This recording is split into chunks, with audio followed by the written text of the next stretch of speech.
Et donc, bienvenue à tous. En fait, il y a une retranscription qu'on va arrêter dans le chat.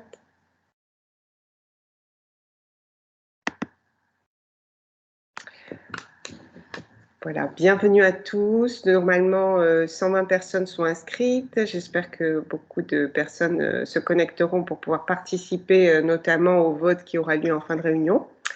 Donc, pour ceux qui n'étaient pas encore arrivés, donc voici le programme d'aujourd'hui. Donc, aujourd'hui, nous travaillons sur le développement durable dans les établissements de santé, en particulier dans les établissements de santé de la communauté interhospitalière PACA-Est.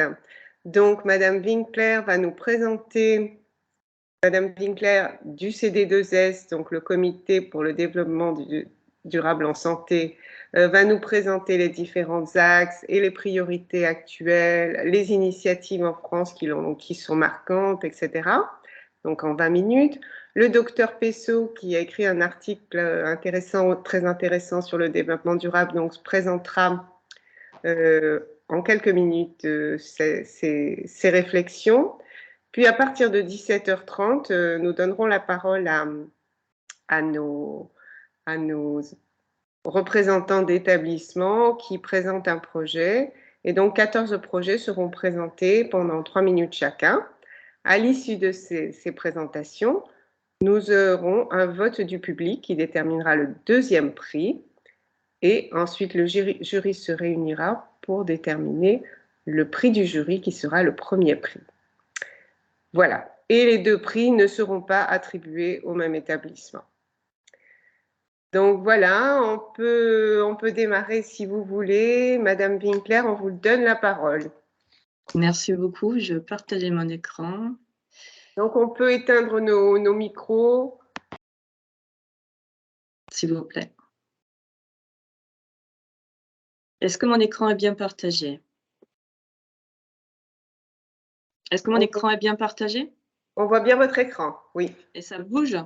Ça bouge. Okay. Parfait. Ça marche. C'est parti alors. Donc bonjour à tous, je m'appelle Vic Winkler, je fais partie de l'équipe opérationnelle du C2DS et je remercie les organisatrices de ce rendez-vous sur les développements durables de me donner la parole au nom du C2DS. Alors, je vais organiser ma prise de parole de 20 minutes en 3 temps. Donc, d'abord, je vais parler 2 minutes de C2DS maximum. Puis, je vais nous rappeler ce qu'est le développement durable en santé. Enfin, je vous citerai un peu de chiffres, un peu de législation et beaucoup plus d'initiatives vertueuses et ressources à connaître. Ah oui, c'est là qu'il faut aller. Je voudrais juste demander aux personnes qui ont leur micro allumé de l'éteindre, s'il vous plaît, pour que ce soit plus clair. Merci. Donc, je vais juste reprendre la dernière phrase. Du coup, je disais que je vous citerai un peu de chiffres, un peu plus de législation et beaucoup plus d'initiatives vertueuses et ressources à connaître. Donc, le C2DS, le Comité pour le développement durable en santé, est une association à but non lucratif qui fédère depuis 15 ans des établissements sanitaires et médico-sociaux engagés dans une démarche de développement durable. Donc, c'est un réseau associatif de solutions porté par 770 établissements sanitaires et médico-sociaux engagés, moitié public, moitié privé. Donc, le modèle économique du C2DS repose à 86% sur la cotisation des établissements adhérents. Notre raison d'être est d'informer, de sensibiliser sur une politique RSE en santé, de maintenir la motivation. Alors, il y a toujours le partage d'écran? Non, on l'a perdu là. Un petit souci là, oui. J'ai repartagé. Est-ce que c'est bon? Oui, c'est revenu. Parfait. Voilà, donc je recommence. Donc, je disais que notre raison d'être est d'informer, de sensibiliser sur une politique RSE en santé, de maintenir la motivation de tous et de promouvoir les bonnes pratiques. Nous sommes donc un facilitateur à votre disposition pour embarquer le système de santé dans un développement collectif, durable et désirable pour tous. Alors, pour y arriver, il est souvent important de faire un travail politique, c'est la dernière ligne de cette diapositive, le lobbying éthique, parce que l'objectif ultime étant que la pratique vertueuse volontaire d'aujourd'hui devienne une recommandation et une loi demain, afin de généraliser la pratique et d'avancer ensemble.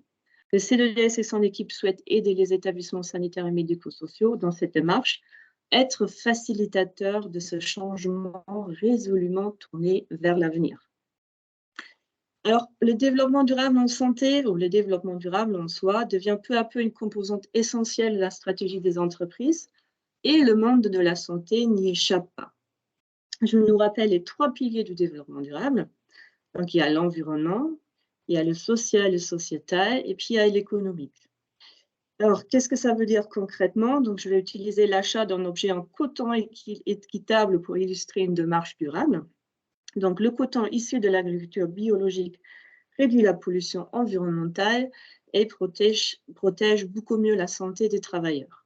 Ensuite, l'équitable, donc les critères équitables, permet le respect des droits de l'homme, par exemple un salaire digne de son nom. Et puis, notons aussi que le prix de l'objet ne doit pas compromettre ou ne doit pas mettre en péril la situation. Alors, on a perdu le partage? On l'a en partie, mais on a le reste de votre écran qui apparaît. Bizarre. Là, c'est bon? Là, c'est bon. OK. Voilà, donc je parlais du pilier économique par rapport à mon exemple de l'objet en coton. Donc, il est important aussi que le prix de l'objet ne doit pas mettre en péril la situation financière de l'acheteur. Donc ça, c'est par rapport au développement durable en soi. Ce concept se décline aussi au niveau d'un établissement. Donc, je salue l'initiative du CH de Cannes qui présente sur son site internet sa démarche développement durable selon les 3 piliers du développement durable. Donc, à l'écran, vous voyez le volet social et sociétal. Donc, c'est une liste d'actions remarquables, des listes d'actions à copier, à appliquer dans les établissements. C'est une liste d'actions en place, mais c'est aussi un message par le choix des formulations sur lesquelles j'attire votre attention.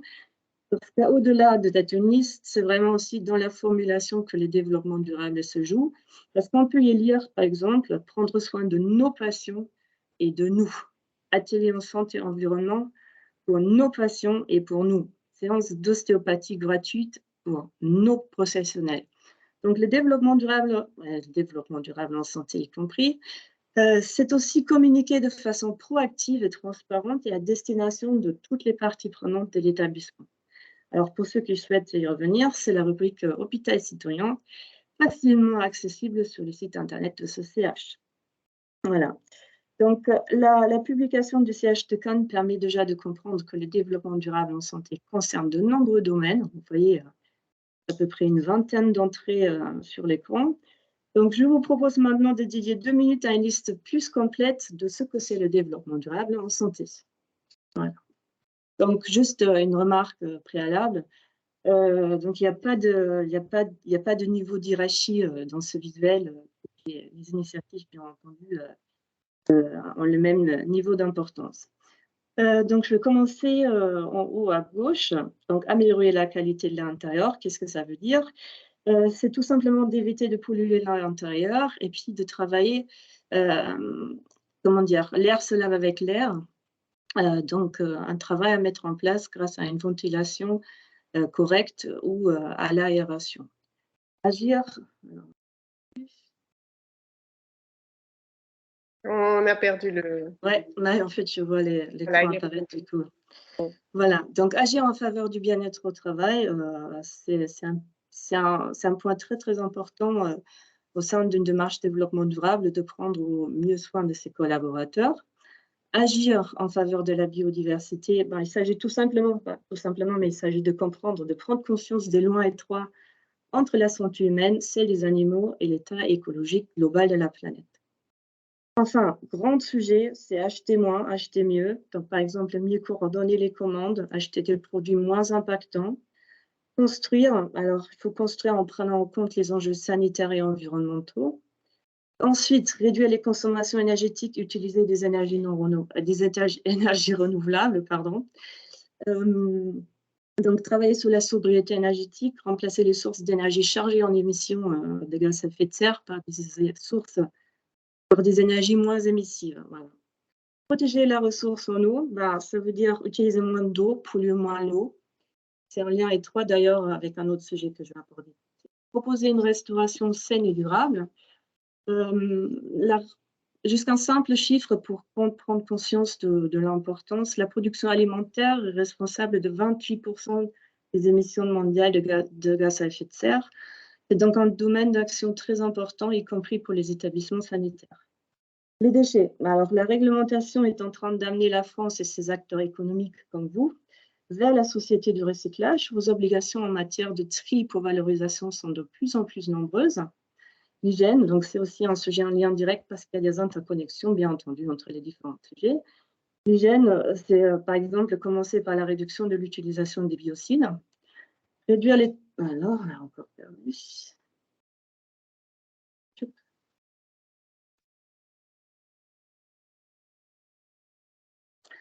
Alors, réduire les transports, c'est un transport avec un grand S parce qu'il s'agira de travailler sur les transports de marchandises, sur le trajet domicile-travail, sur le transport sanitaire, sur les transports intra-établissements, sur le transport de déchets. Vous voyez, la liste est longue, il y a du travail. Alors, au CDS, nous considérons tous ces sujets importants. Nous essayons de créer des dynamiques de groupe pour les domaines d'action qui sont importants et urgents, donc encore plus urgents que les autres. Donc, il y a deux sujets phares, c'est la santé environnementale et la décarbonation, qui sont, si j'ose dire, des chapeaux d'articles dans lesquels on retrouve l'ensemble des domaines d'action que nous avons vus jusqu'avant. Donc, aujourd'hui, je vais vous parler plus particulièrement du volet décarbonation. Alors, ce qu'il faut comprendre, c'est que toutes les actions que vous pouvez mettre en place en matière de développement durable s'inscrivent dans un contexte plus large. On commence à gauche et on va aller vers la droite. Donc, ce qu'il faut.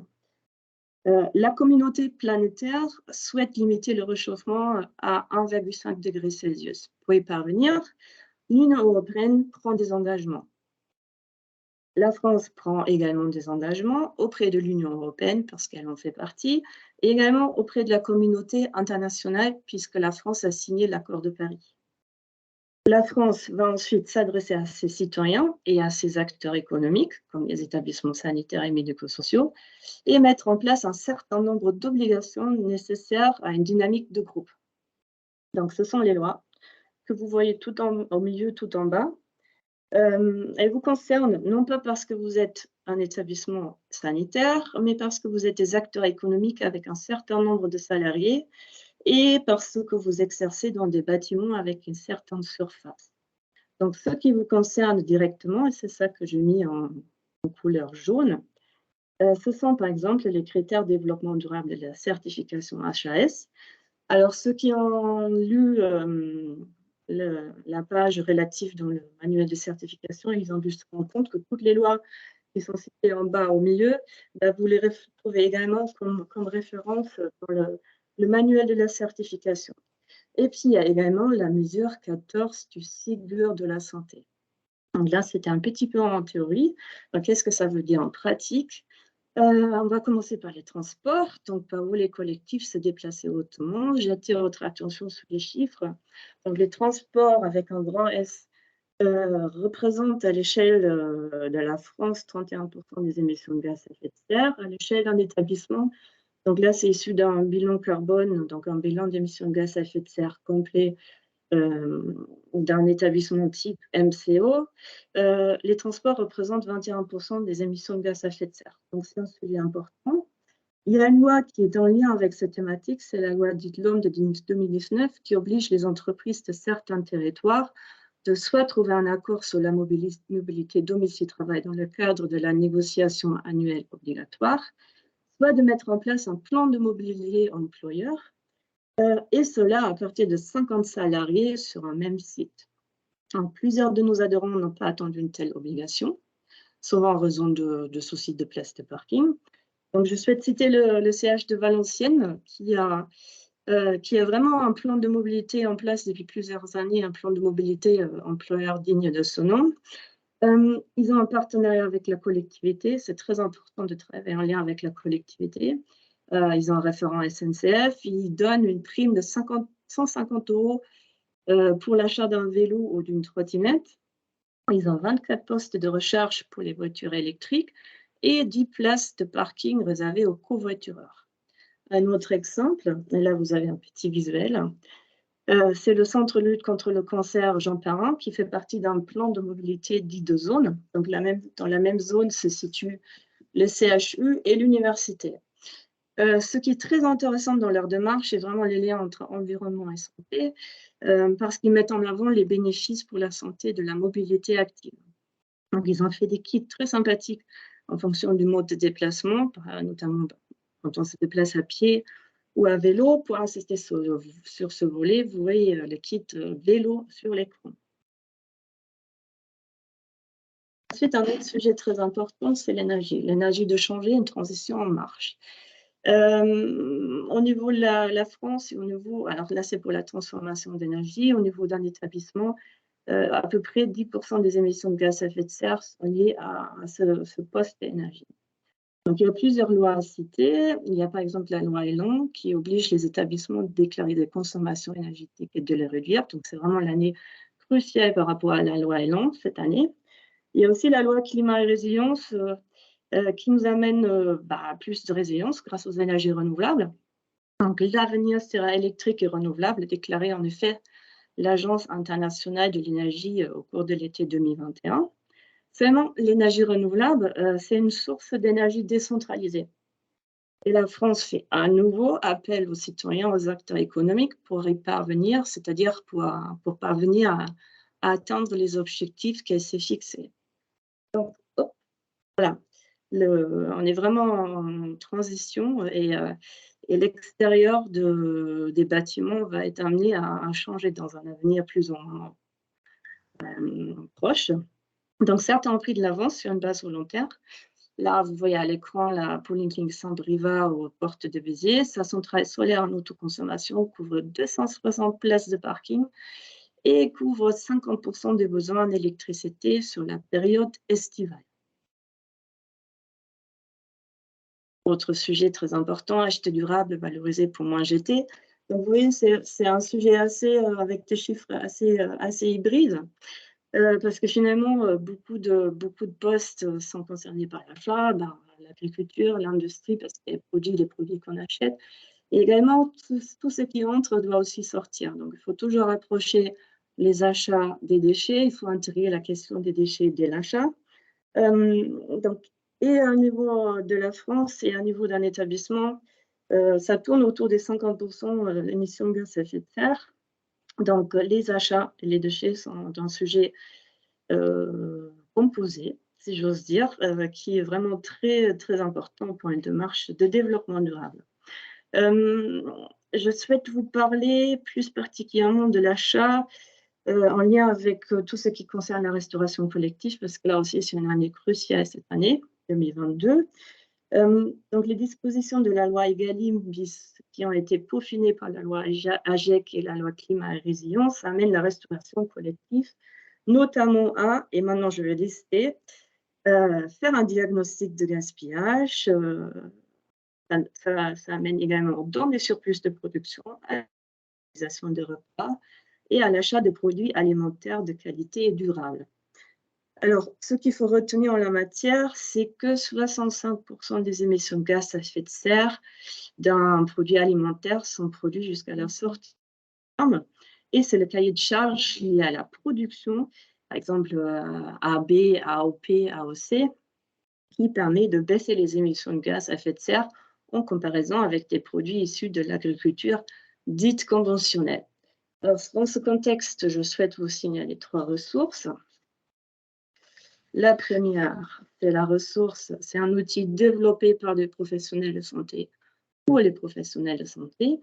Donc, c'est accessible en ligne, c'est gratuit. C'est un outil développé par les CH de Niort parce que la partie à évaluer le gaspillage alimentaire est très important. Donc, cet outil comporte un premier volet sur le gaspillage alimentaire et un deuxième volet sur l'empreinte carbone des repas. Parce que pour ceux parmi vous qui ont déjà vu des comparaisons, par exemple, entre un plat avec steak frites qui va peser à peu près entre 4 et 5 kg équivalent CO2 et entre un poulet avec des légumes qui va tourner autour de 1 kg équivalent CO2, il y a la marge. Donc, il est vraiment très important aussi de prendre en considération ce volet en carbone de la composition des menus. Donc, un outil a été créé par les professionnels de santé pour les professionnels de santé. Il est accessible en ligne. Alors, enfin, un outil incontournable, c'est la plateforme. Alors, c'est la mode des plateformes en ce moment. C'est la plateforme Ma Cantine. Donc, c'est macantine.beta.gouv.fr. C'est une plateforme, c'est un outil informatique qui a été développé par le ministère de l'Agriculture. Et c'est un outil que je vous conseille vraiment si vous souhaitez comprendre quelle obligation vous concerne en matière de restauration collective, parce que vous avez différentes portes d'entrée et vous avez la possibilité d'une lecture très facile et très claire des obligations par rapport à différents secteurs d'activité. Et enfin, et je terminerai là-dessus, au cœur du soin, repenser le soin. Alors, je pris la liberté de mettre 100% des émissions de gaz à effet de serre à l'échelle d'un établissement sanitaire type MCO sont liées aux soins, parce que finalement, l'établissement est construit pour soigner. Les transports amènent le matériel, les patients, les salariés vers le soin, donc tout se tourne autour de soins, c'est vraiment au cœur de la démarche. Et ce que je vous souhaite vous signaler, c'est qu'aujourd'hui, il existe vraiment la démarche au sein des établissements sanitaires de repenser le soin. Alors, pour repenser le soin, il faut un point de départ. Il existe aujourd'hui des outils normés pour évaluer l'impact environnemental et sanitaire d'un soin, pour ensuite le repenser. Donc là, ce que vous voyez à l'écran, c'est le résultat de comparaison de 2 méthodes de prise de sang qui ont été réalisées au siège de Carpentras. Donc, c'est vraiment un point d'étape, mais parce que finalement, à partir de ces données-là, c'est aux équipes de se poser la question comment on va faire pour repenser le soin.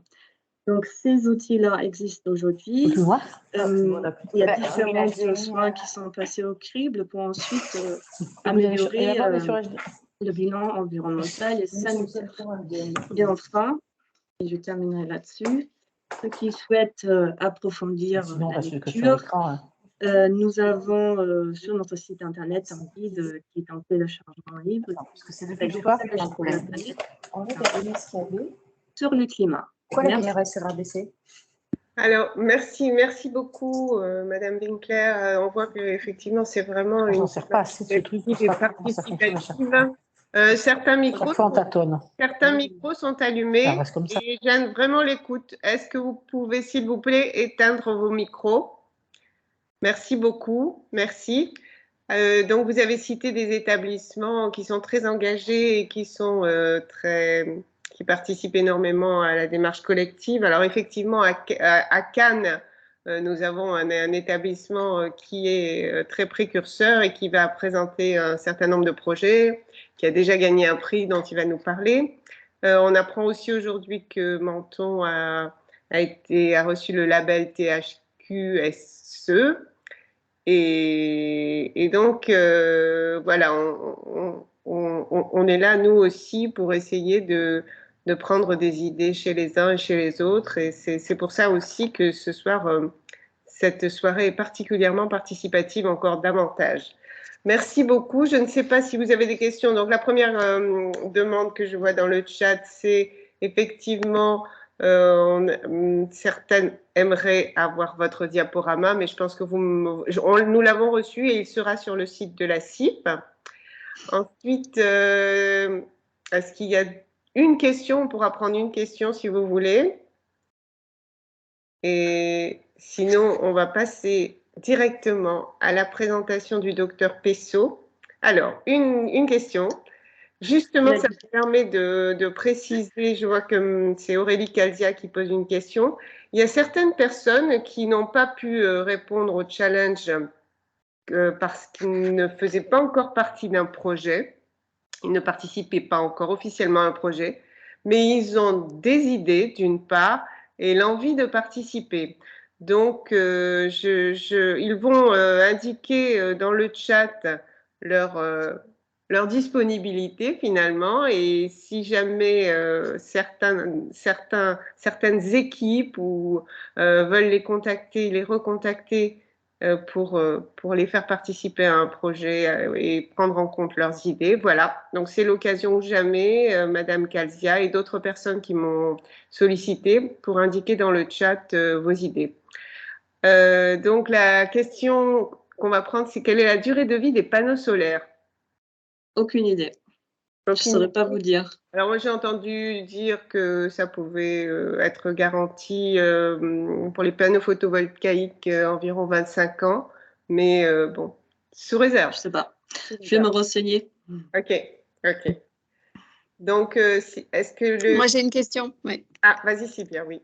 Donc voilà, moi j'ai été très séduite par tout ce que vous avez présenté, mais vous avez présenté de façon très macro.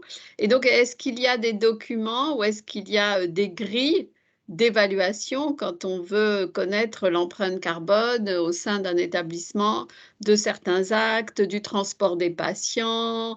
Et est-ce que ça doit aider à la réflexion? Vous avez le premier diapo, c'était sur les achats et tout cela. Mais la dernière diapo était en particulier sur les prises de sang et de cet établissement, c'était où est-ce qu'ils ont. Donc, est-ce qu'il existe des grilles, des abacs pour dire, ben voilà, voilà l'empreinte carbone, voilà combien d'arbres abattus. Merci. Tout à fait. Alors, il existe aujourd'hui une obligation pour les établissements à partir d'un certain nombre de salariés de réaliser des bilans d'émissions de gaz à effet de serre dits réglementaires. Donc ça concerne uniquement les sources d'énergie indirectes et directes. Mais il y a tout à fait la possibilité de réaliser ce qu'on appelle un bilan d'émissions de gaz à effet de serre complet. Donc, c'est-à-dire ça prend en compte l'ensemble des postes d'émissions directes et indirectes liés à l'activité de l'établissement. Donc ça, c'est vraiment au niveau de la réglementation. Et après, il existe tout à fait la possibilité d'évaluer l'empreinte carbone, par exemple. On connaît très bien les émissions de gaz à effet de serre liées à une tonne de recyclage du métal, du verre, etc. Il y a une base de données qui a les facteurs d'émission. Et quand vous êtes formé à l'utilisation de l'outil, vous pouvez tout à fait évaluer l'impact carbone lié à un repas. Par exemple, on l'a vu avec le calculateur du CH de Niort, à un soin, à un dispositif médical, à un médicament. Donc, les outils existent aujourd'hui, sont toujours à parfaire parce qu'on est encore tout au début de la démarche. On a vraiment pris conscience qu'il faut évaluer pour avoir un point de départ, pour ensuite repenser certaines choses, pour ensuite repenser la question du juste besoin, etc. Mais ils ont le mérite d'exister et de s'améliorer en permanence. Merci. Merci. On va donner la parole maintenant au docteur Pessot qui va nous parler qui vient des hôpitaux de Strasbourg. Nous vous écoutons.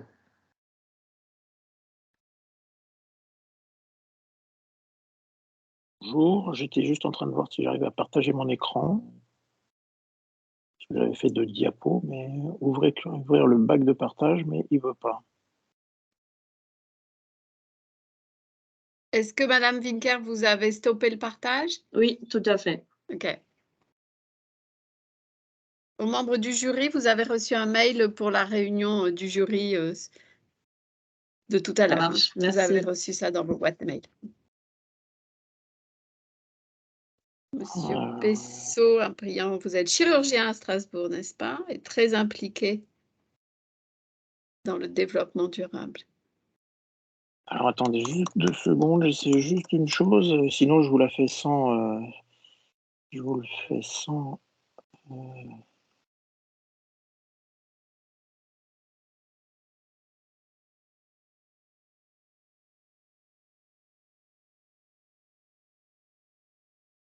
Vous avez envoyé vos diapos à Colette?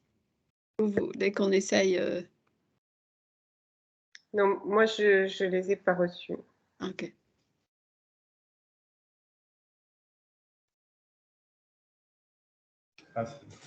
Bonjour à tous. Juste pour faire un essai de son de l'hôpital de Monaco. Vous nous entendez? Bonjour, on vous entend. Très bien, très bien, vous pouvez couper. Parfait, merci.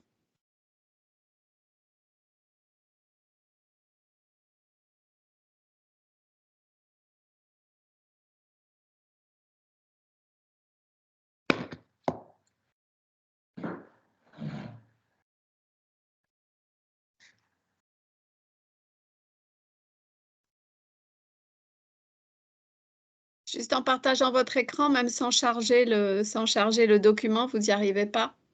Ça vient pas? Monsieur Pessot, vous êtes figé là. Non, vous bougez? C'est bon là ou pas? Écoutez, vous m'entendez? Non, vous bougez pas, vous êtes figé. Il y a un vrai souci avec votre connexion. Bougez un œil? Non. Il n'y a plus personne. Je vous entends. On peut Vous entendez? Je vous entends, oui. Mais votre... Ah voilà, ça y est. Ah, mais vous avez fait une deuxième connexion. OK. Je ne sais pas parce que ça a sauté, donc je sais OK, pas ce qui s'est passé. on vous voit 2 fois. Oui. Bon, parce que j'ai essayé de partager mon écran et ça n'a pas voulu. Et là, cette fois-ci? Et là, du coup, tout l'écran, partager, il ne veut pas partager, je ne sais pas pourquoi. J'ai un problème, partager, non.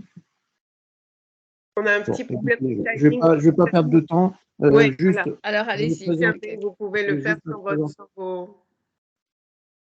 votre oui, je vais juste présenter. Puis on la transmettra, on la mettra sur le site de la CIP quand vous me l'enverrez. Ouais, excusez-moi. Hein.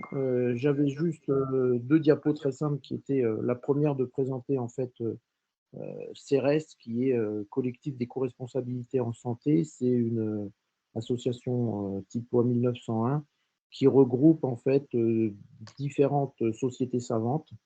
Le constat, c'était que la question du développement durable, de l'éco-responsabilité en santé commençait à percer au sein des professionnels de santé, les premiers étant les anesthésistes, les CASPAR, les chirurgiens. Et donc, l'idée, ça a été de travailler de façon collective parce qu'il y a des sujets qui sont très spécifiques à certaines disciplines et puis d'autres qui sont transversales. Et donc, on a créé un collectif à partir donc, de 5 sociétés savantes initialement. Les hygiénistes, les pharmaciens, chirurgiens, anesthésistes, et puis les infirmières anesthésistes, les infirmières de bloc opératoire, les France Asso Santé. Et puis maintenant, beaucoup d'autres nous ont rejoints. On est 17 sociétés savantes pour l'instant.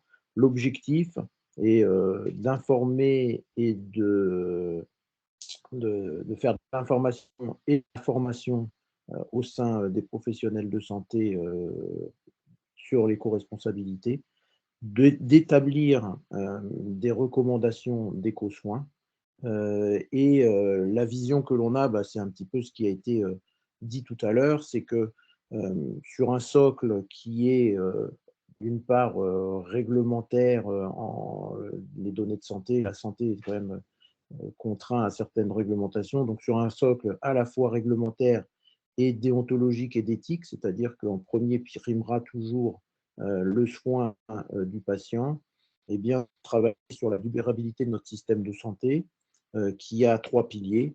On vous a rappelé tout à l'heure, donc bien sûr qu'il soit écologiquement soutenable, ça c'est une chose, avec des réductions, réutilisation, recyclage, traitement des déchets, mais aussi un pan économique avec une vision, les soins les plus éco-responsables, c'est ceux que l'on ne fait pas. Donc ça veut dire d'avoir une vraie politique de santé publique, d'aller d'un système de soins vers un système de santé en privilégiant et en ayant une promotion de la prévention, d'une médecine prédictive, de travailler sur la pertinence des soins pour avoir une sobriété dans nos actes. Donc voilà, donc il y a tout ce pan-là aussi de retravailler nos parcours de soins, de travailler les soins différemment, et puis socialement équitable, avec tout le travail, d'une part pour les patients, mais aussi ce qu'on a dit tout à l'heure, le personnel sur la qualité de vie au travail, sur les accompagnements sociaux de nos établissements, sur la lutte de toutes les discriminations, mixité, sur la cohésion des équipes. Voilà. Donc, c'est vraiment ces 3 piliers-là, et avoir une vision du développement. Il y a un mouvement. Le mouvement, c'est de s'appuyer sur des innovations à la fois technologiques, mais aussi organisationnelles. Donc, voilà un petit peu comment la vision globale que l'on a et ce qui est le rôle de CERES. Merci beaucoup. Je pense que votre publication et vos travaux et votre présentation seront donc sur le site pour être partagés avec tous.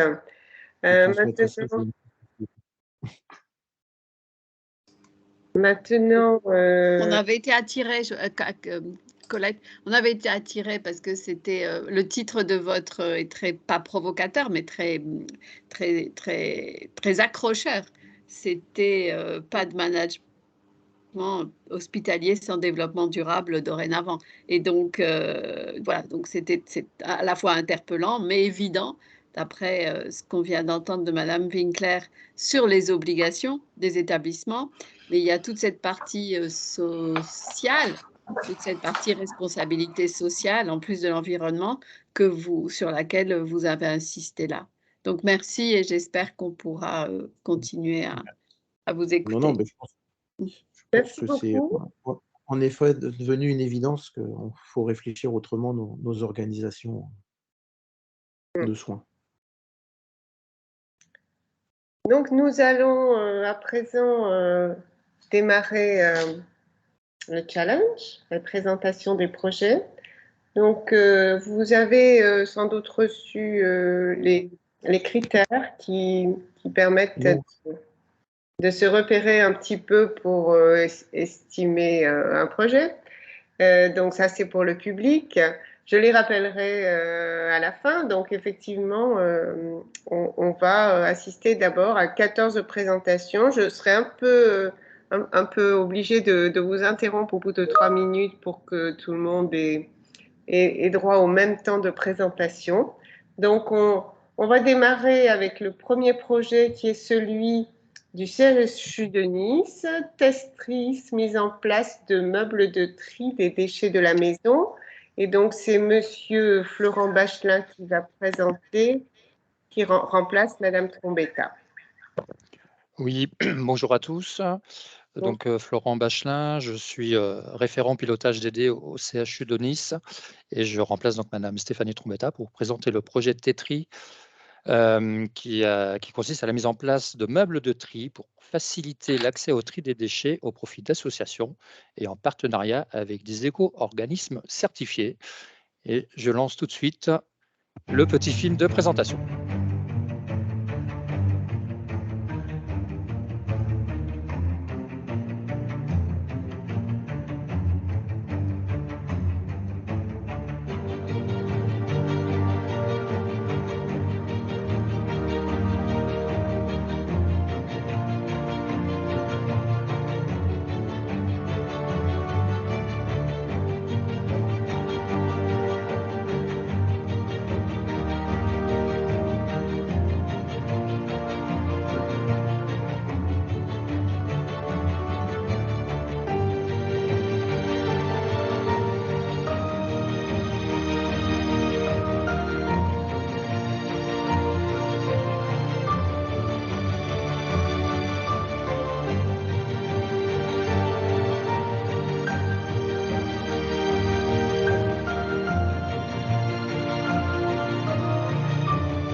Voilà, je rajouterais que ce projet a été mis en place sur les 3 principaux sites du CHU de Nice, Cimier, Archer, Pasteur, et que nous sommes en train de le déployer sur les sites de formation de l'IFSI, de Belley, et également sur le site un peu plus éloigné de Tende, maintenant qu'il est à nouveau accessible.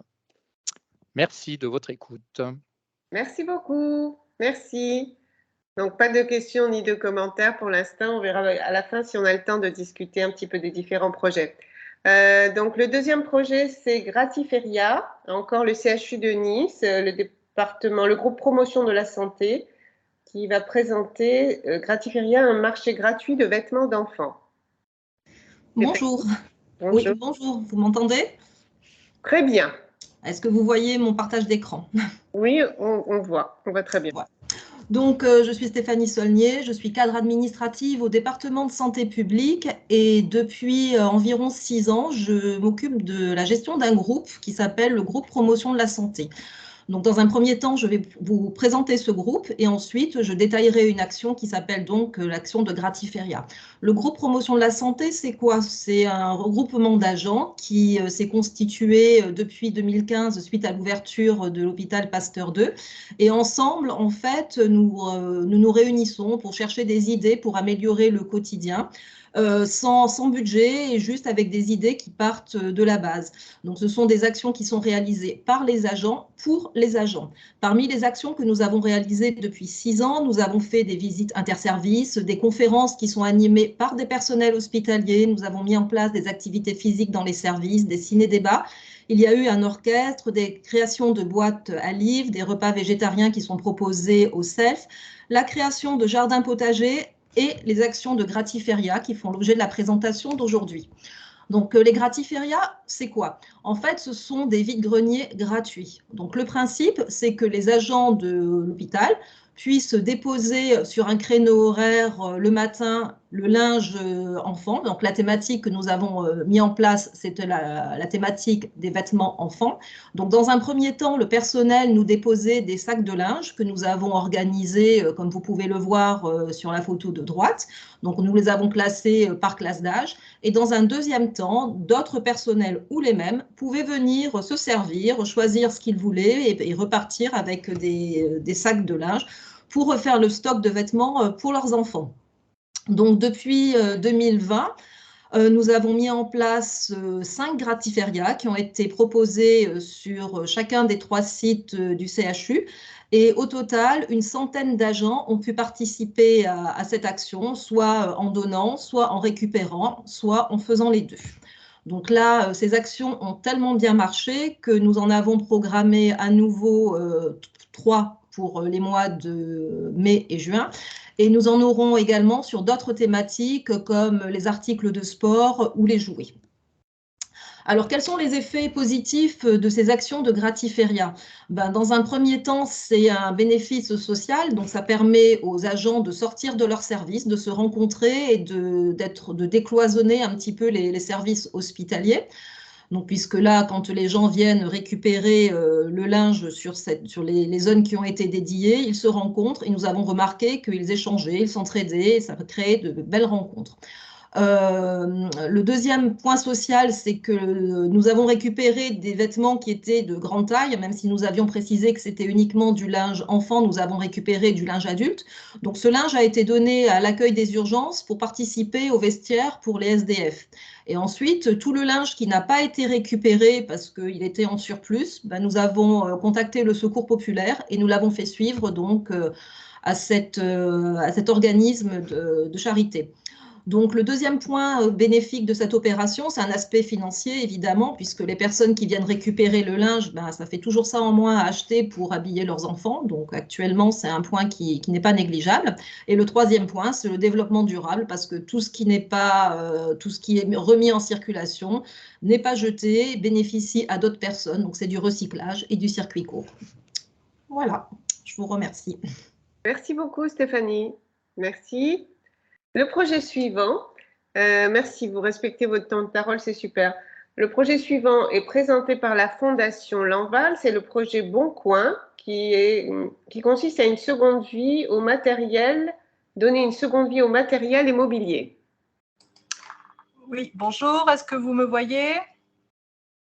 Oui. Allô? Oui, bonjour. Oui, attendez, je vais partager mon écran. Hop, voilà. Bonjour, je suis Valérie Malbeki, directrice du service économique et logistique de la Fondation Lanval, composée d'un ESPIC hôpitaux pédiatrique de 250 lits et de plusieurs établissements médico-sociaux qui accueillent seulement des enfants et de 1200 collaborateurs. Nos établissements sont engagés en RSE depuis longtemps et nous sensibilisons nos équipes notamment à la lutte contre le gaspillage. Lors des réaménagements nombreux des services qui sont très réguliers dans notre établissement, certains matériels, mobilier, équipement médical n'étaient plus utiles dans leur affectation d'origine, et alors qu'ils étaient en parfait état. On n'a aucun lieu de stockage. Le mètre carré étant cher sur la promenade des Anglais, on n'avait aucun lieu pour les garder et pour utilisation ultérieure. Donc, en général, la plupart des matériels étaient jetés. Donc, on a eu comme idée de les mettre rapidement en Lanval Bon Coin, donc créer un petit bon coin interne. Et depuis 2016, donc, la durée de vie de ces matériels est prolongée. La production des déchets est limitée, les dépenses sont évitées et l'impact sur l'environnement est moindre puisque cela participe à ne pas utiliser de matières premières, d'énergie pour produire de nouveaux objets et ne pas avoir à traiter les déchets, donc une pollution moindre. Le process est assez simple.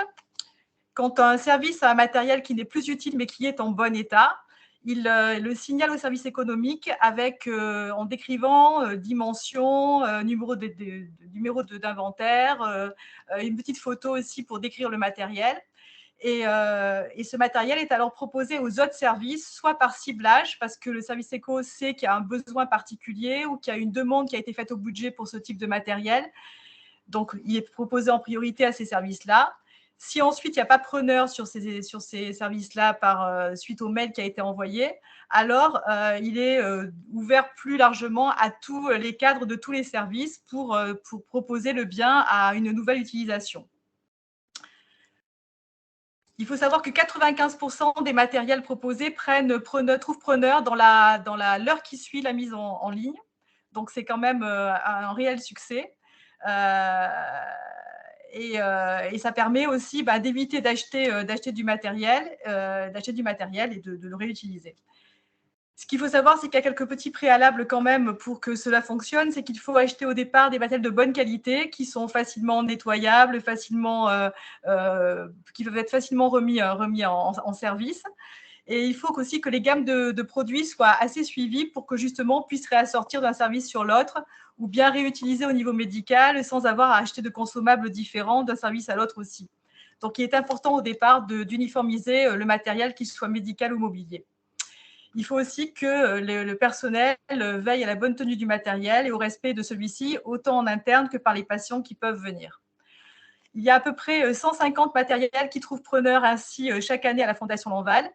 Ce bon coin est vraiment plébiscité par tous et on a même mis en place un petit bon coin recherche. C'est-à-dire que quand un service a besoin de quelque chose, il fait un petit appel en disant voilà, cette fois-ci, ce n'est pas un bon coin pour donner, c'est un bon coin pour chercher.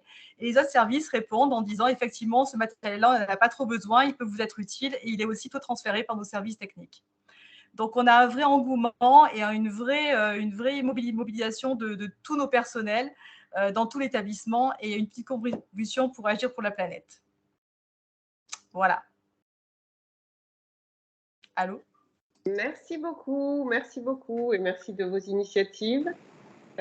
Donc, le projet suivant, c'est celui de CHU de Nice Pasteur 2, Écol'Hôpital, puis revalorisation des déchets, présenté par Madame Pauline Lotta, qui est porteur du projet. Bonjour, vous nous entendez? Oui, nous vous entendons. Ok. Bonjour à tous, on est très contente d'être là pour vous présenter notre projet Écol'Hôpital. Emeline Perreux et moi-même sommes infirmières depuis plus de 10 ans dans le service de réanimation, un service qui englobe une grosse équipe d'environ 200 personnes, qui est très étendue et dont la quantité de déchets et principalement d'emballages à usage unique est très importante, vu que nous avons beaucoup de gestes stériles. Nous avons pensé le projet en 2019 et il nous a paru évident de l'écrire en 2020, en plein milieu de la crise Covid, quand la quantité de nos poubelles ont augmenté de manière significative.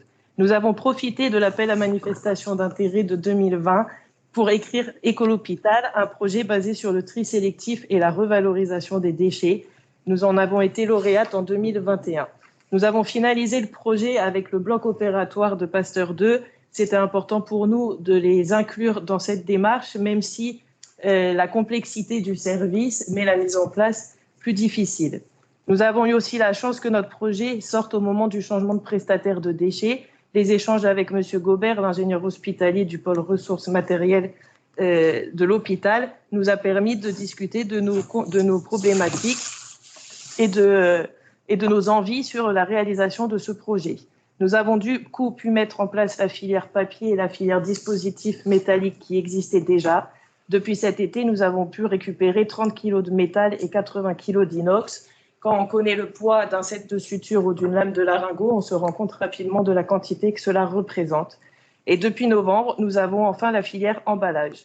Nous avons pu récolter plus d'1 tonne de déchets depuis, ce qui montre l'adhésion de notre équipe que nous remercions fortement, puisque sans elle, c'est un projet qui n'existerait pas.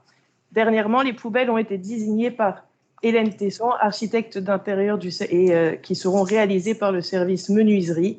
Nous allons inclure aussi les points de collectétrice dont vous avez entendu parler juste avant.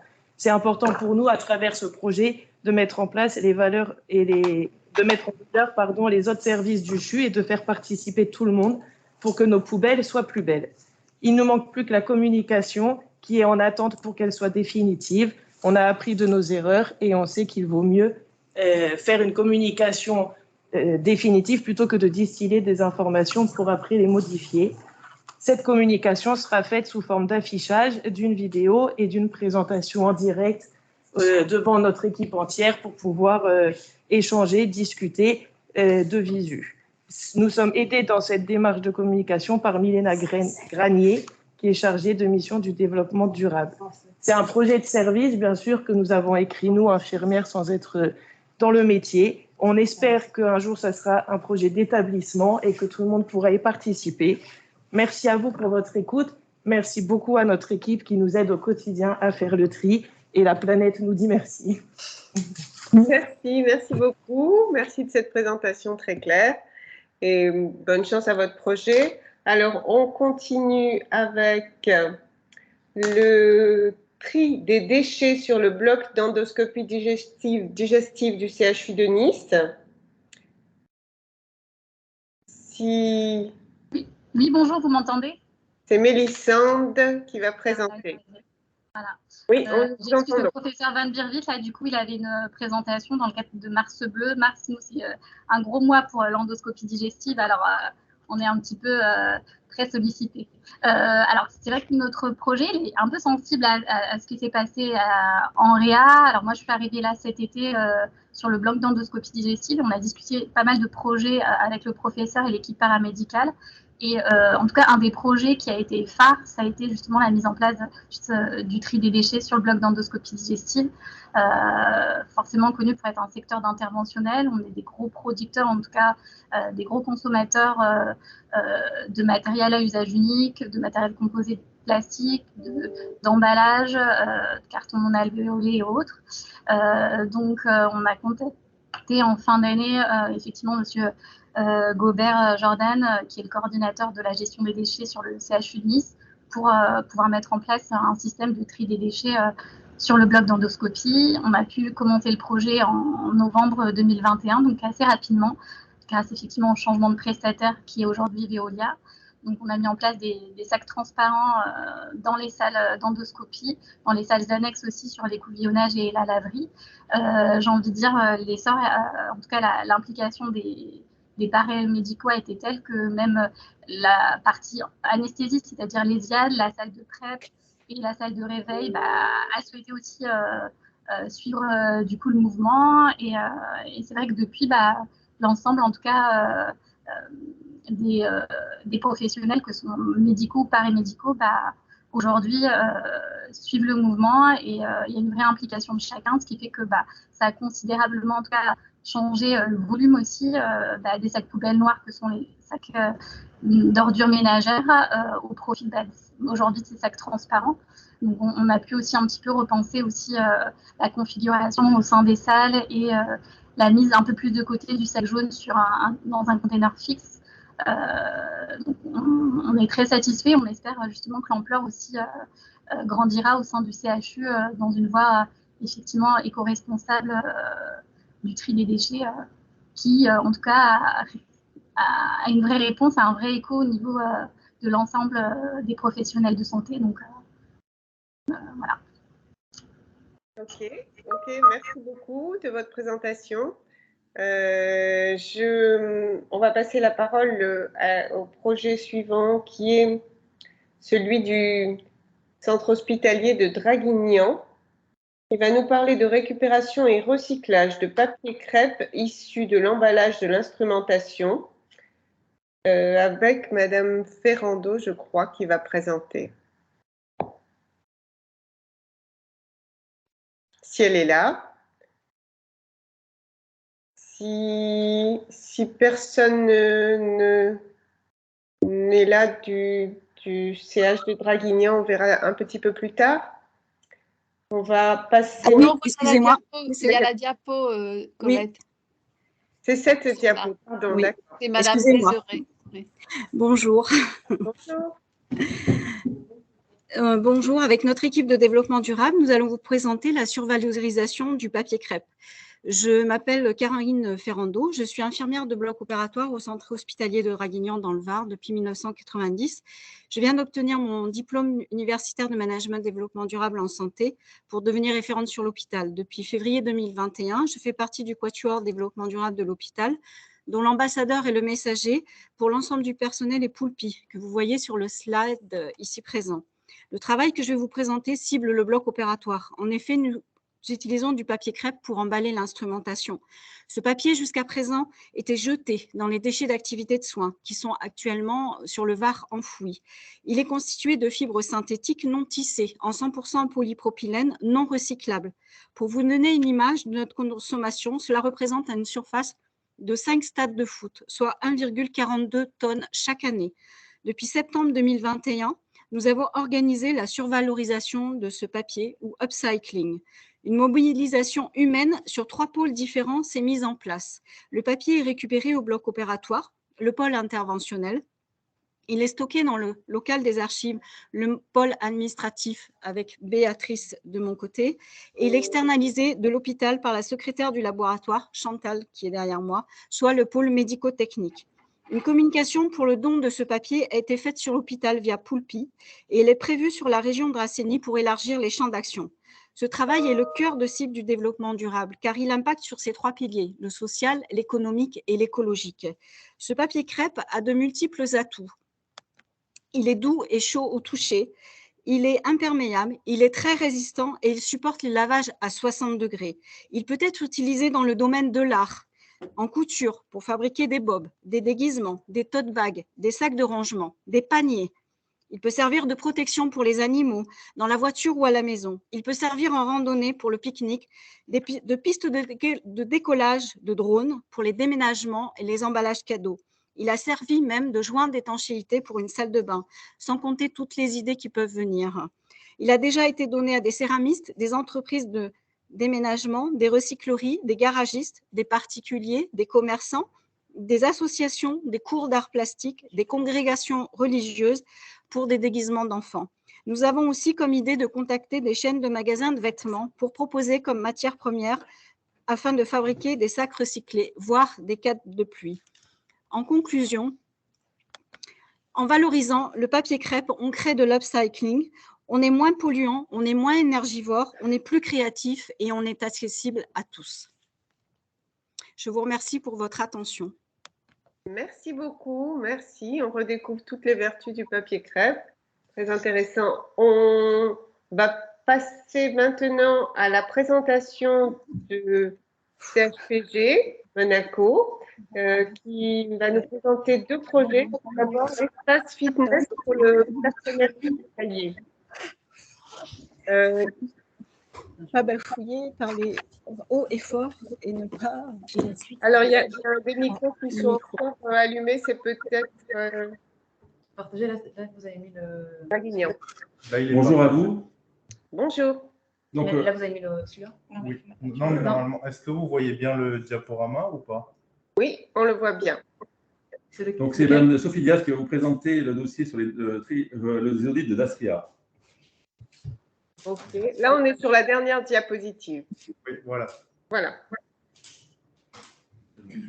Bonjour, je me présente, Sophie Diaz, conseillère environnement et développement durable au centre hospitalier Princesse Grasse. Aujourd'hui, je vais vous présenter l'une de nos démarches du développement durable au niveau du tri des déchets.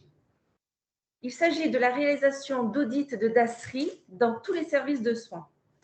L'objectif de cette démarche, c'est de réduire les DASRI. L'initiative que je vais vous présenter a été adoptée en septembre 2021. J'interviens en 2 temps. Tout d'abord, dans tous les services de soins, afin de présenter la procédure du tri des déchets. Étant moi-même issue de filières soignantes, un soignant parle à des soignants, le message passe mieux. Puis, j'anime un module de formation auprès des étudiants de notre institut de formation au sein du centre hospitalier Princesse Grasse. Les audits ont pour objet d'évaluer la pertinence et la qualité du tri des déchets. 3 audits de 3 services différents, producteurs de déchets, sont effectués par semaine tout au long de l'année et en présence du cadre de service et de son équipe. Elle se présente sous différentes étapes. La première, je récupère 3 sacs d'asserie et ou cartons d'asserie, je les pèse, je les ouvre, je les analyse et je les trie selon la procédure en vigueur. Puis, j'effectue à nouveau un pesage après tri. Ensuite, je réalise des retours d'audit avec la présence du cadre de santé et de son équipe. Je leur communique les résultats de l'audit et les écarts constatés avec un support PowerPoint. Enfin, les soignants présents, s'ils le souhaitent, se prêtent à un jeu que nous avons dématérialisé et que nous avons appelé le tri à fond, qui offre un support de formation complémentaire, pratique et ludique. Un système de notation et de progression y sont présents et nous envisageons à terme de le rendre multijoueur et multi-support. Nous sommes assez fiers de cette démarche. Nous avons de bons retours de la part des équipes de soins qui jouent le jeu et qui me demandent régulièrement des interventions pour former et informer les équipes. Au niveau de l'évaluation d'impact de notre mesure, on est passé de 15 à 20 containers d'asserie par jour à 6 à 10 entre 2021 et 2022, ce qui est très encourageant pour nous. On sait que le Covid a eu aussi un impact sur ces chiffres, donc on attend d'avoir plus de données pour voir la tendance sur le moyen long terme. L'enjeu de cette démarche n'est pas de fliquer, mais bien d'accompagner, de former, de sensibiliser le personnel soignant avec toute la pédagogie nécessaire. Nous sommes là pour les aider et pour construire ensemble un modèle de fonctionnement plus durable. Je vous remercie de votre attention et pour cette opportunité de partage. Merci beaucoup. Merci beaucoup pour ce projet. Donc, Monaco devait présenter aussi le projet Espace Fitness. Oui, on vous le met. OK. Donc, c'est Mme Véronique Loagen, secrétaire générale, qui va vous le présenter. OK.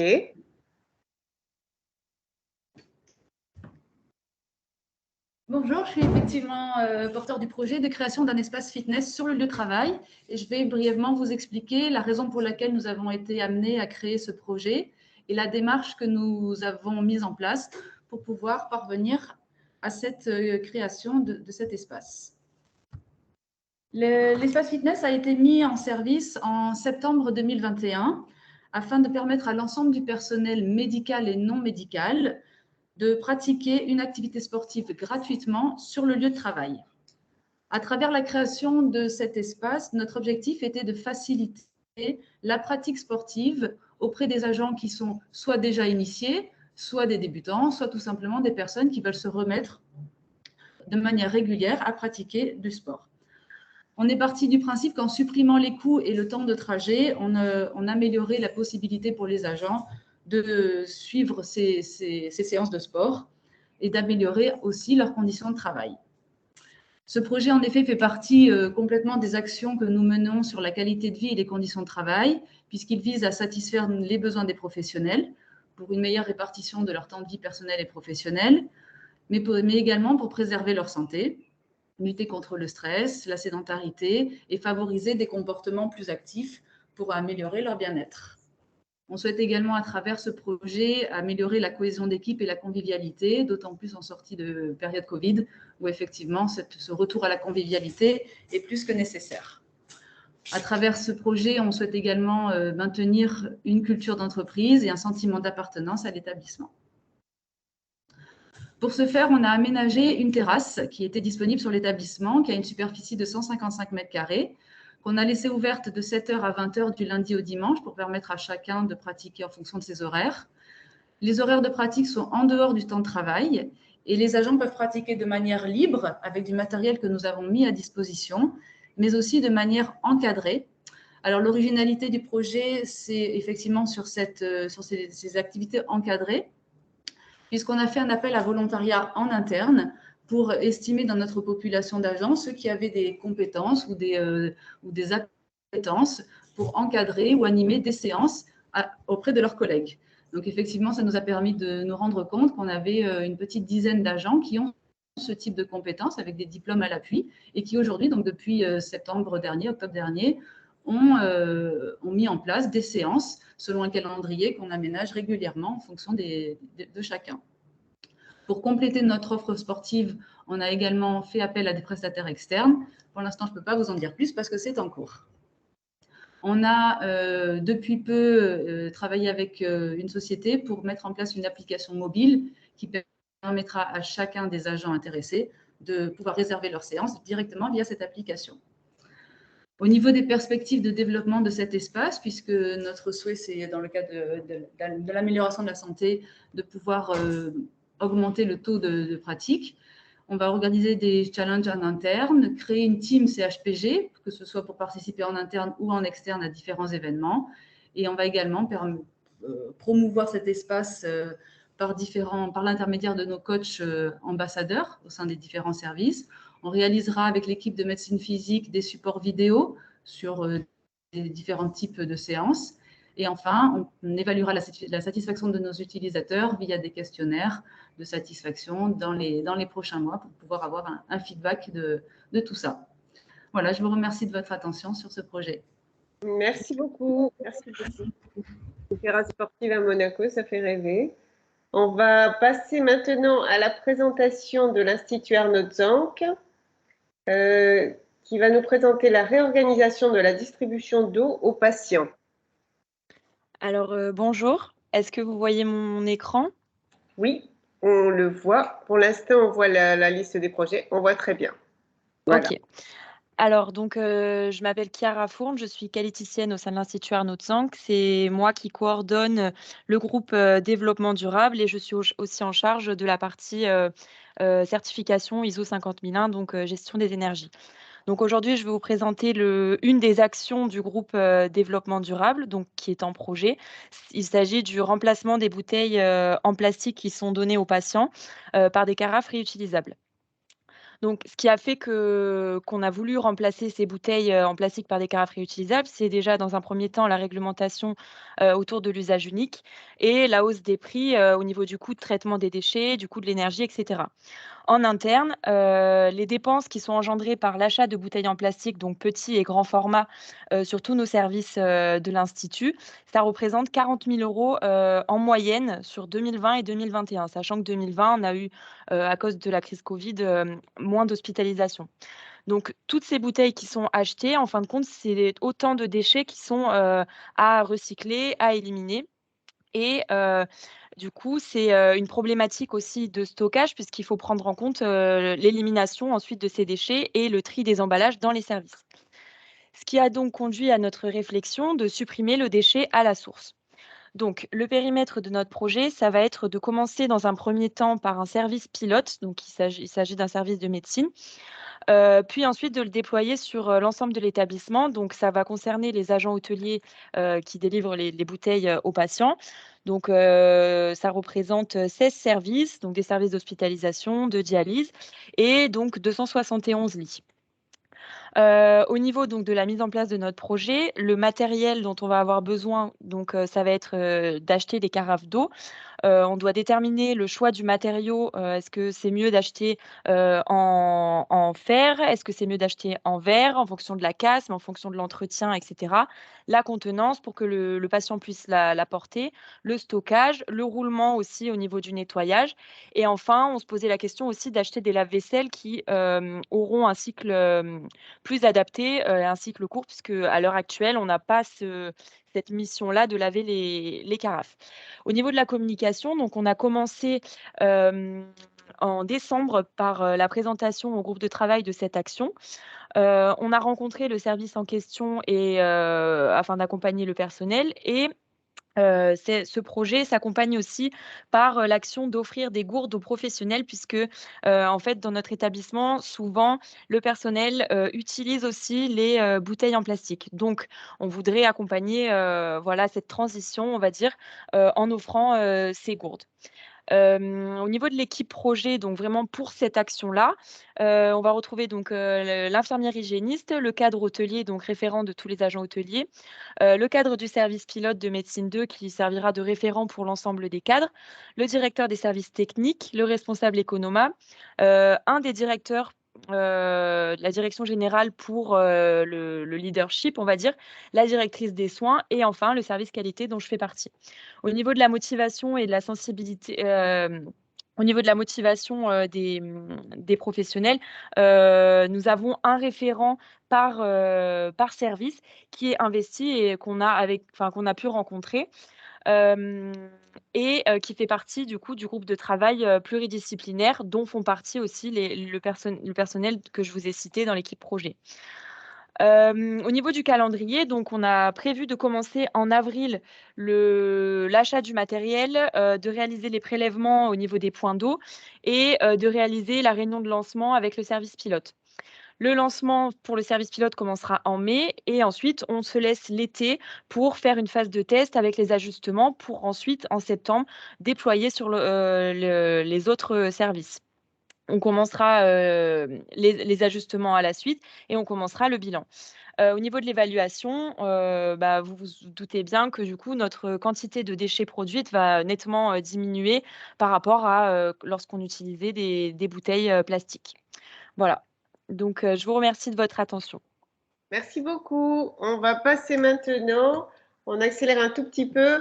On va passer donc maintenant à l'établissement, au centre hospitalier de Cannes dont on a déjà parlé, qui va nous présenter 4 projets et qui va nous rappeler aussi la labellisation de sa maternité et le prix qu'elle a obtenu avec son projet. Donc, 4 projets pour Cannes. Le tri sélectif des déchets au bloc, la sélection des produits lavants pour les nouveau-nés, le développement de l'hypnose thérapeutique et les soirées papa, c'est des groupes de parole dédiés aux futurs pères pour échanger avec des professionnels. Est-ce que vous avez le document à l'écran? On n'a pas de document à l'écran, on a une petite tranche de document. Donc, est-ce que vous l'avez? Est-ce que vous pouvez le partager vous? Parce que là, moi, je l'ai et je l'ai envoyé à Colette Dahan, parce que là, pourtant, moi, je le vois bien comme étant partagé, mais… Je pense que Sylvia va le partager. Oui. Sylvia, si tu peux, si tu l'as. Je vais réessayer de le partager.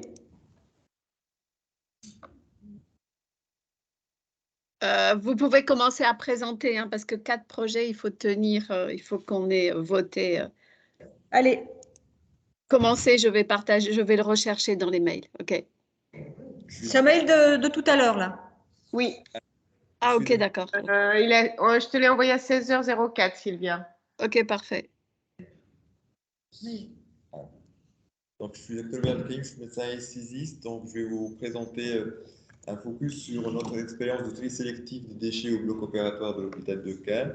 C'est un projet je mène avec notre IAD, Madame Commis. Donc, le constat de base, c'est qu'on ne fait pas assez le tri de déchets et trop de déchets vont dans les filières d'ASRI, d'où la nécessité d'optimiser le tri.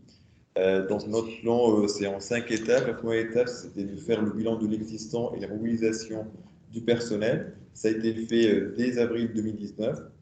avec un audit de la situation du tri, estimation du pourcentage de déchets non. On a aussi sollicité le personnel en identifiant les questionnements, le potentiel de mobilisation et le besoin d'information du personnel. La deuxième étape, c'était d'identifier les actions à engager. Et donc, on a commencé par créer un groupe WhatsApp qu'on a appelé Green Block Cannes. C'était pour échanger les idées, pour identifier les éléments les plus motivés qui allaient être des relais d'information.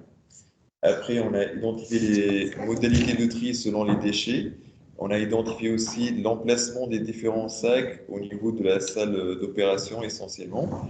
Et on a fait valider le projet par l'institution, par l'encadrement du bloc et par l'équipe d'hygiène hospitalière.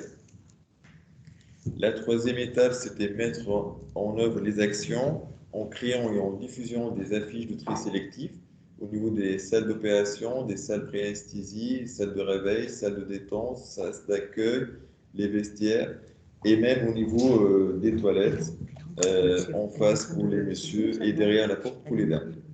Et on a instauré des formations présentielles de toutes les catégories professionnelles du bloc opératoire. La quatrième étape, c'est de faire la communication au niveau institutionnel pour valoriser le travail réalisé. Et la cinquième étape, c'était de faire le suivi et l'évaluation avec un planning d'audit pour mesurer la progression et avec des enquêtes de satisfaction afin d'accompagner le personnel soignant dans l'adoption des nouvelles normes et répondre à l'évolution des besoins. Donc, je vous montre, je reviens vite fait sur, si on peut revenir, sur, ça c'est la fiche qu'on a créée et l'emplacement des sacs poubelles au niveau du bloc opératoire. Donc, il s'agit de démarches vertueuses avec un gain économique et ça participe aussi à créer un savoir-faire local. Et c'est un projet porté de l'intérieur par les opérateurs du bloc dans un établissement engagé dans le développement durable avec une démarche intégrée dans un projet plus ambitieux de Green Block. Merci. Merci. Merci beaucoup. On va passer au projet suivant, si vous voulez bien. C'est lequel, les produits lavants? C'est les produits lavants, si on peut avoir le diaporama. Bah, je pense que ça va être pareil. Hein. Oui, il faut que je... Non, mais je crois que Sylvia y arrive. Non, là. mais moi, je vais tout faire, OK. Ouais, ouais. Et puis, on vous dira diapo suivante. Je suis désolée, hein, je ne sais pas pourquoi ça ne fonctionne pas. En attendant que la présentation s'affiche, je me présente Catherine Baudouin, sage-femme coordinatrice. Je suis cadre du pôle mère-enfant à l'hôpital de Cannes. Un petit mot de la maternité, puisque nous avons été la première maternité française labellisée éco-responsable, donc très haute qualité santé environnementale avec un niveau or début 2020. On a été rejoint il y a peu par le CHU de Lille. Nous avons volontairement choisi de ne pas présenter cette labellisation en termes de projet, puisqu'on a déjà été primé pour ce motif-là. On a extrait deux actions qu'on avait envie de valoriser dans notre plan d'action qui en compte environ 60. Alors, le premier que je vais vous présenter, c'est effectivement la sélection des produits lavants qu'on a effectué au centre hospitalier sur l'utilisation auprès des nouveau-nés. En quelques mots, les objectifs de ce projet, comme c'est inscrit, c'était tout d'abord limiter l'usage des substances nocives sur la peau des nouveau-nés. C'était aussi sensibiliser les parents à réduire l'usage de produits et de substances nocives dans leur vie quotidienne. On sait que la maternité est source d'exemple pour les jeunes parents et donc on estimait qu'on devait, nous, d'abord être exemplaires pour leur permettre derrière d'utiliser les bons produits. Et puis, ça s'inscrivait parfaitement dans la dynamique de renfort de la politique développement durable de notre service. Diapo suivante. Ce projet il a été piloté par moi-même et puis Madame Chanton, qui est avec nous dans la présentation, qui est pharmacienne à l'hôpital. Donc, c'est une démarche engagée en 2015 en collaboration avec la pharmacie. On a commencé par recenser l'ensemble des produits lavants qui étaient mis à disposition par les différents laboratoires. Nous en avions 10 échantillonnés à titre gratuit régulièrement.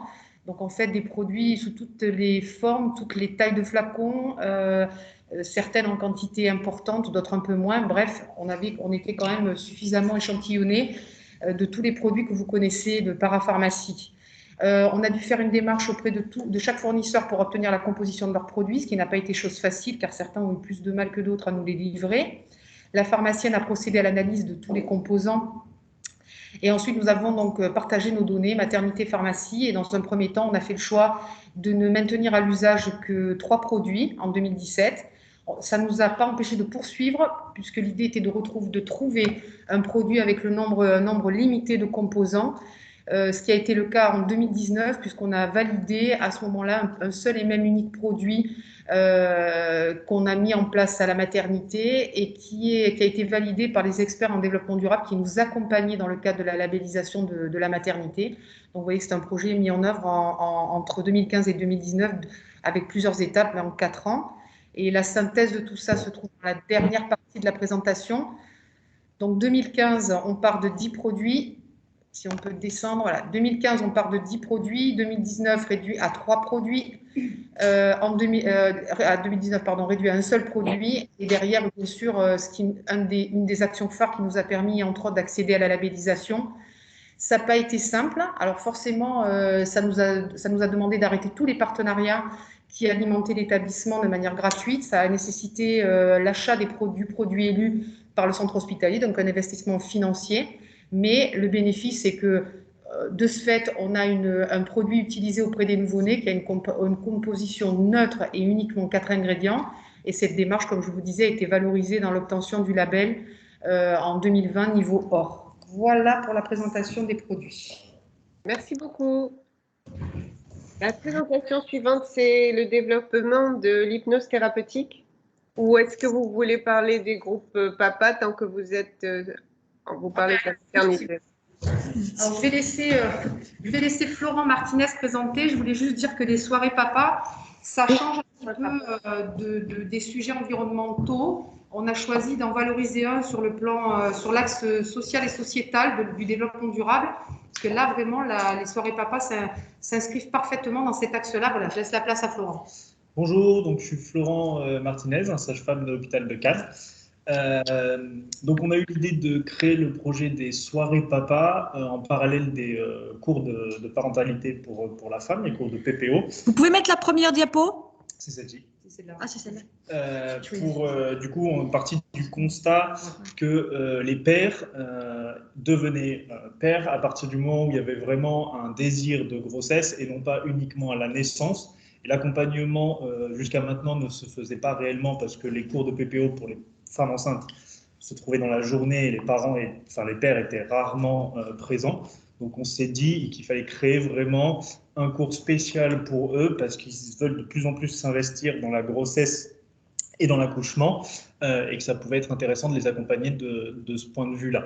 Donc on a créé un cours qui se passe le soir, qu'on a appelé les soirées papa, autour d'un apéro qui se passe du coup que entre pères et le maïeuticien moi-même. Donc c'est vraiment un cours entre hommes, entre guillemets.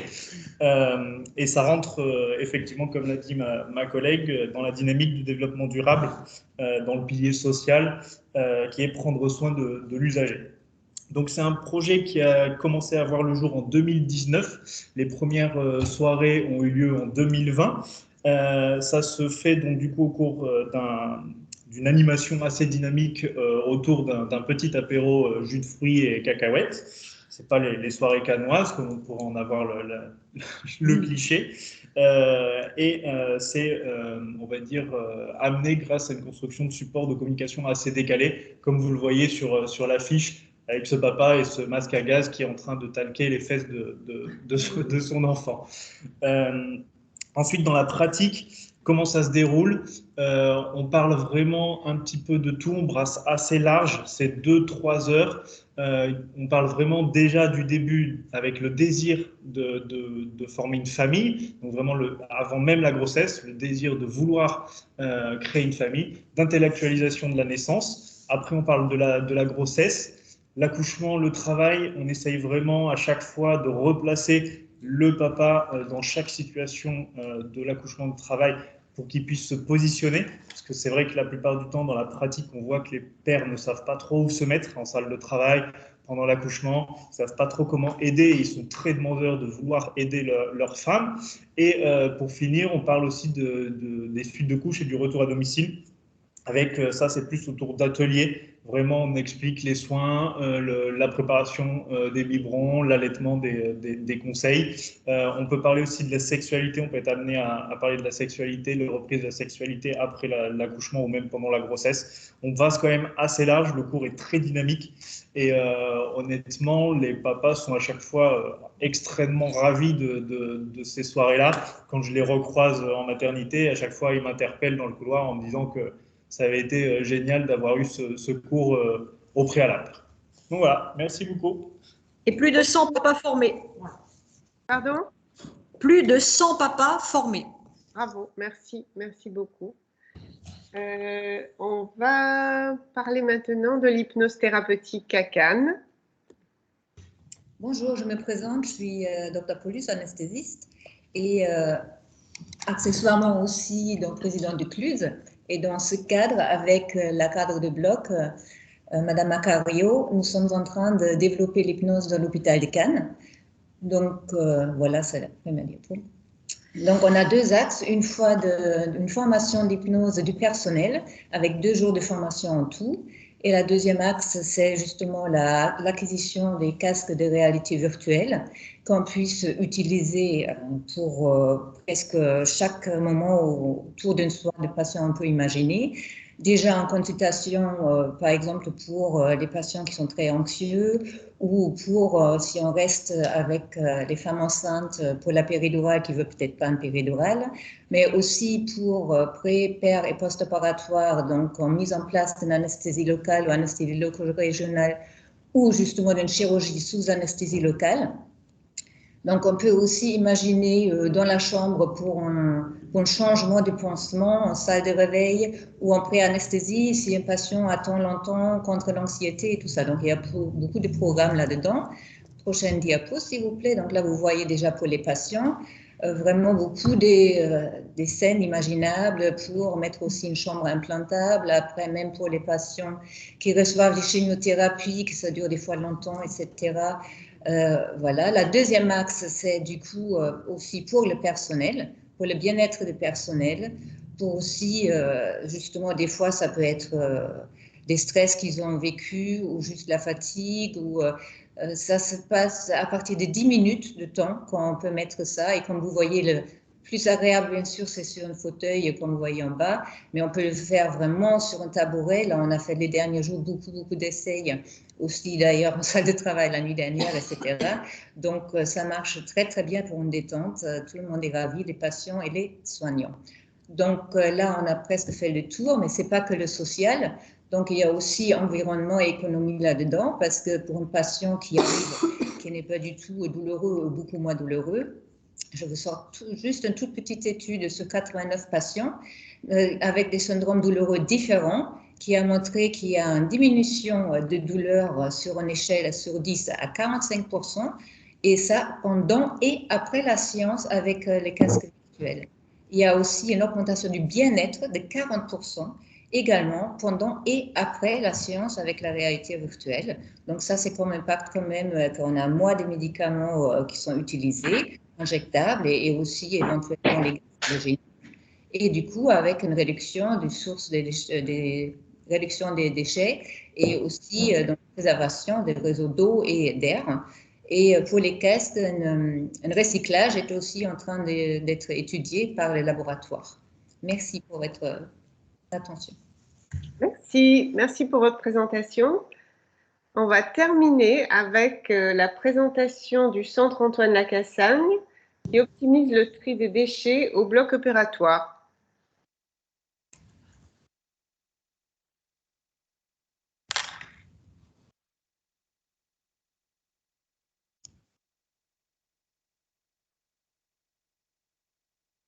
Une politique de développement durable.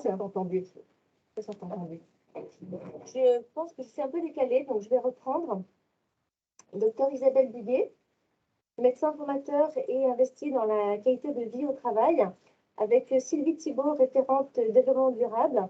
Depuis quelques années, on a développé plusieurs projets dans ce domaine. Et la direction a inscrit dans son projet d'établissement une vraie politique de développement durable, d'éco-santé. Donc, ça permet de légitimer encore plus nos différentes actions. Donc, on va vous présenter deux actions qu'on a développées depuis fin 2019.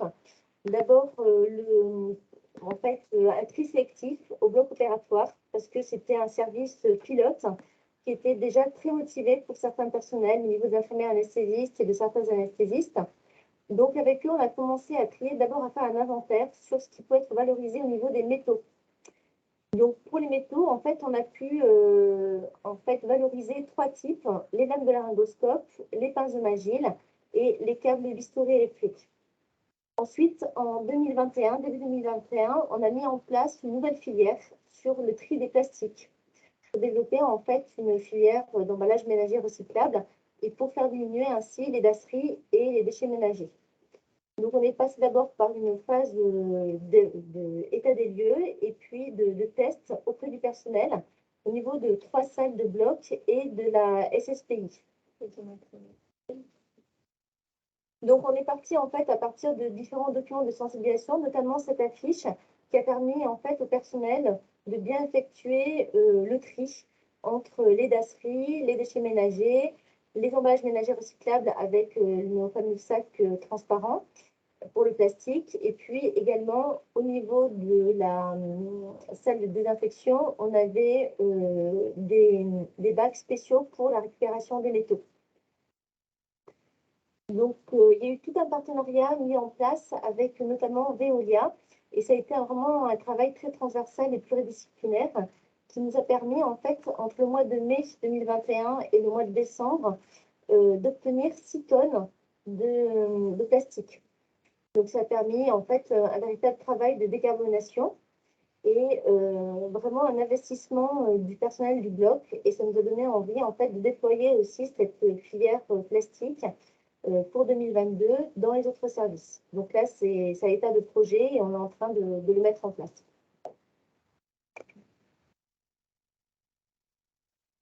Et sur les métaux, en fait, on a quand même pu obtenir aussi sur l'année 2020 et 2021 260 kilos de métaux qui ont été valorisés.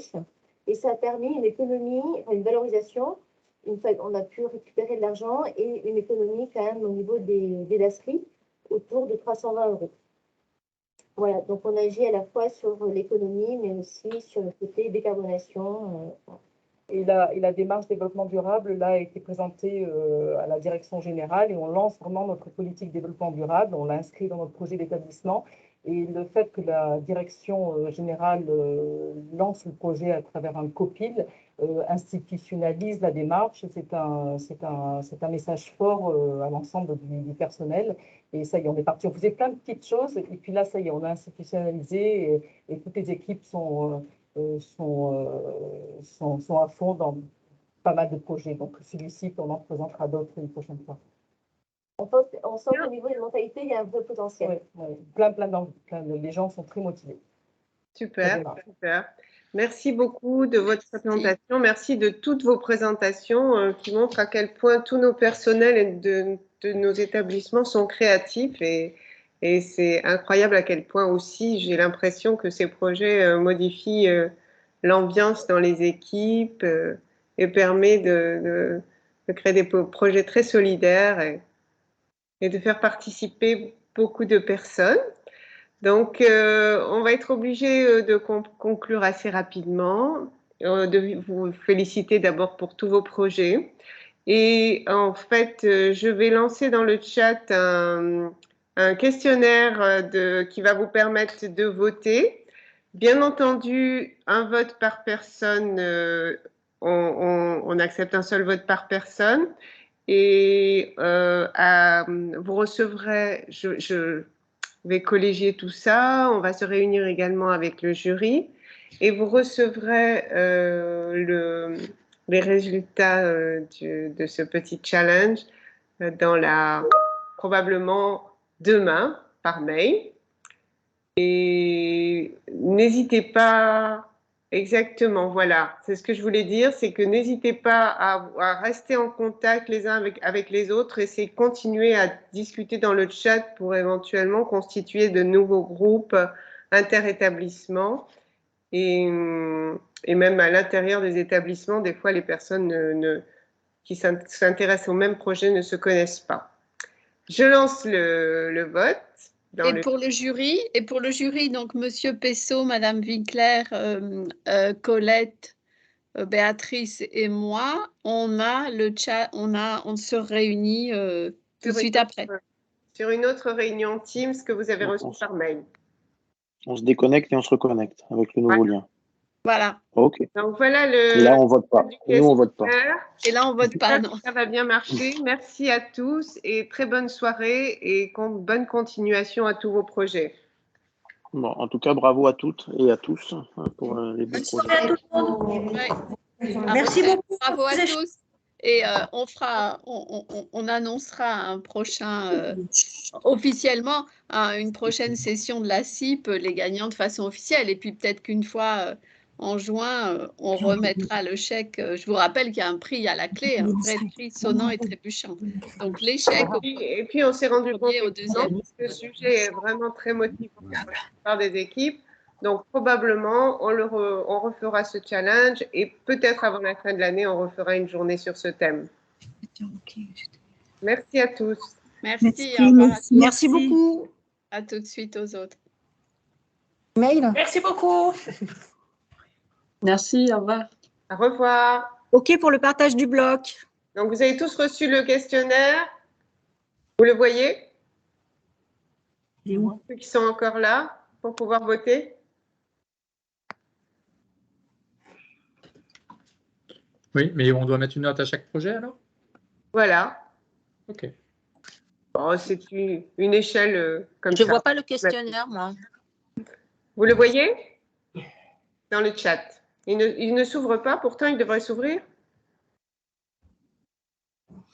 Quelqu'un peut tester, me dire Non. si... En attente de validation.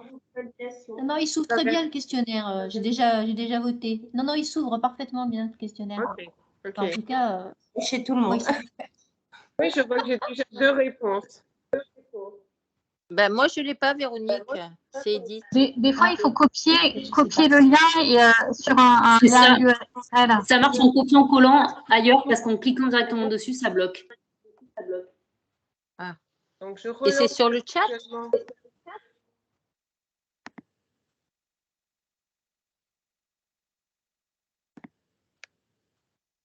Je recommence. Je remets le lien. Alors, effectivement, ça doit dépendre des...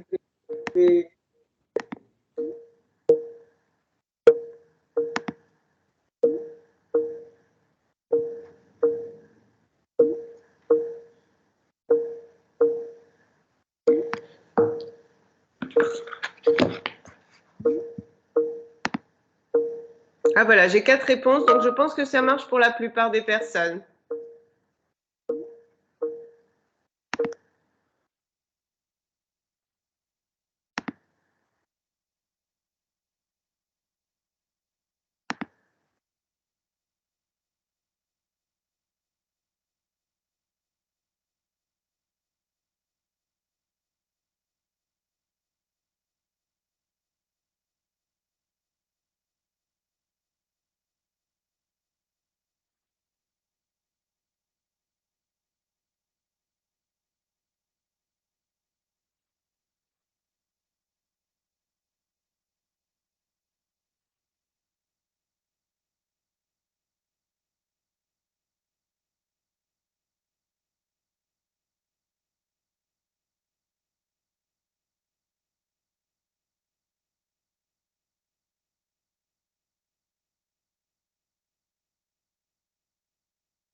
Je suis désolée, mais je ne trouve pas de lien pour voter.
Mal fait.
De nouveau.